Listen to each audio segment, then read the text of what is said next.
Modern philosophy in the history of the Western philosophy.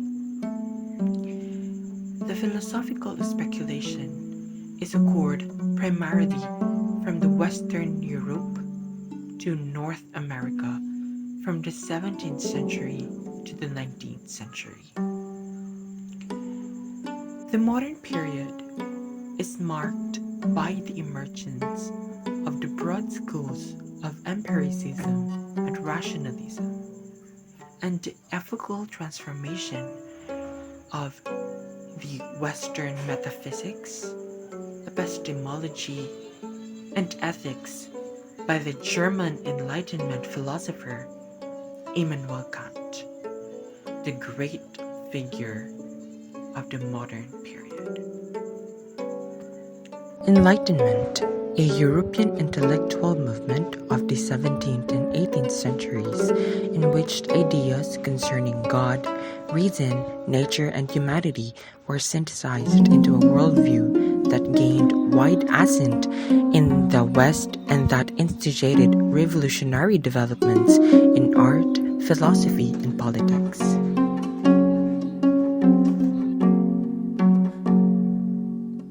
The English philosopher Thomas Hobbes was acquired with both Bacon and the Italian astronomer, mathematician, and philosopher Galileo Galilei.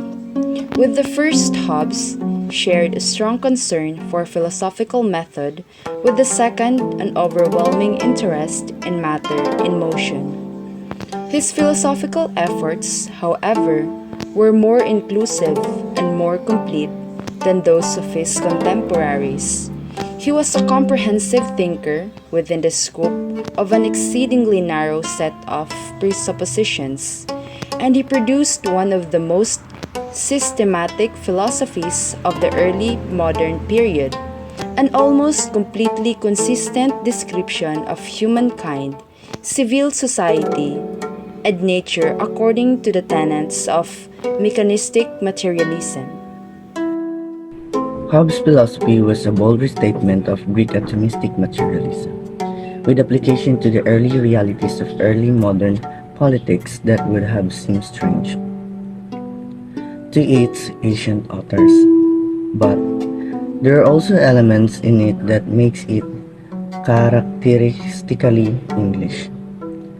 Hobbes' account of language led him to adopt nominalism and to deny the reality of abstract universals.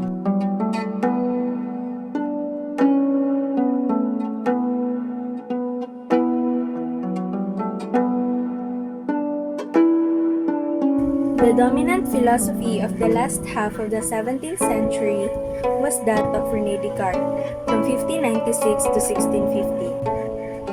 A crucial figure in the history of philosophy, Descartes combined, however, unconsciously or even unwillingly, the influences of the past into a synthesis that was striking in its originality and yet congenial to the scientific temper of the age. In the midst of a later historians, he counted as the progenitor of the modern spirit of philosophy. Descartes was also a great mathematician.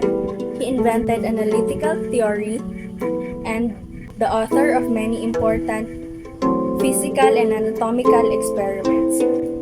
He knew and profoundly respected the work of Galileo. Indeed, he withdrawn his publication of his own cosmological treatise, The World, after Galileo's condemnation by the Inquisition in 1633. In his Principles of Philosophy in 1644, Descartes defined philosophy as the study of wisdom, or the perfect knowledge of all one can know. Its chief utility is for the conduct of life or morals, the conservation of health or medicine, and the invention of all the arts or mechanics. He expressed the relation of philosophy to practical endeavors in the famous metaphor of the tree. The roots are metaphysics, the trunk is physics, and the branches are morals, medicine, and mechanomics. The metaphor is revealing, where it indicates that for Descartes, as for Bacon and Galileo, the most important part of the tree was the trunk. In other words, Descartes busied himself with metaphysics only in order to provide a firm foundation for physics. Thus, the discursive method, which provides a synoptic view of the Cartesian philosophy, shows it to be not a metaphysics founded upon physics, as was the case with Aristotle, but rather a physics founded upon metaphysics.